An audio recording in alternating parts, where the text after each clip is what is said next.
Alam nyo, mga kapantan, curious lang ako. Bakit ganun? Bakit kung sino pa yung celebrity, kung sino pa yung sikat, at kumikita na, at siya pa pinagkakaguluhan, tulungan ng mga celebrity din. Tingnan nyo si Diwata, sikat na ngayon. Pero inyo, pero ang daming mga celebrity rin na mga kumikita na at mayayaman at tumutulong sa kanya. Bakit ganun? Samantala, yung mga kagaya natin mga small lang, yung mga mahirap lang na humingi ng tulong, ay hindi na pagbibigyan o binibigyan ng pansin.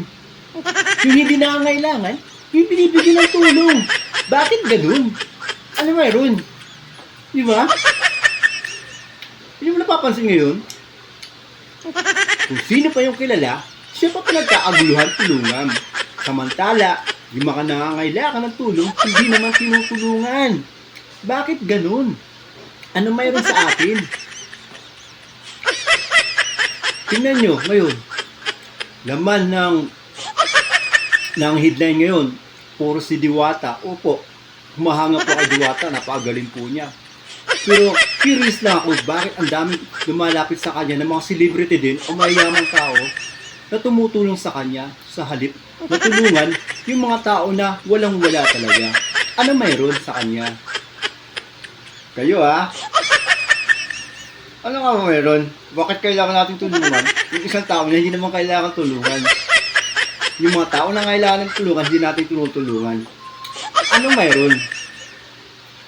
Kaya ang sasagutin natin, ano nga ba ang mayroon? Bakit kailangan natin tulungan ang mayroon? Samantala ang wala, hindi natin matulungan. Kung sino pa yung nangangailangan ng tulong. Kaya kayo, pag kayo nagka-mayroon, malalaman nyo rin kung bakit kayo yung tutulungan ng mga mayroon pag sumikat na kayo. Pag sumikat kaya ako, kakagulon din kaya ako ng mga celebrity. Hindi ka pa na good time.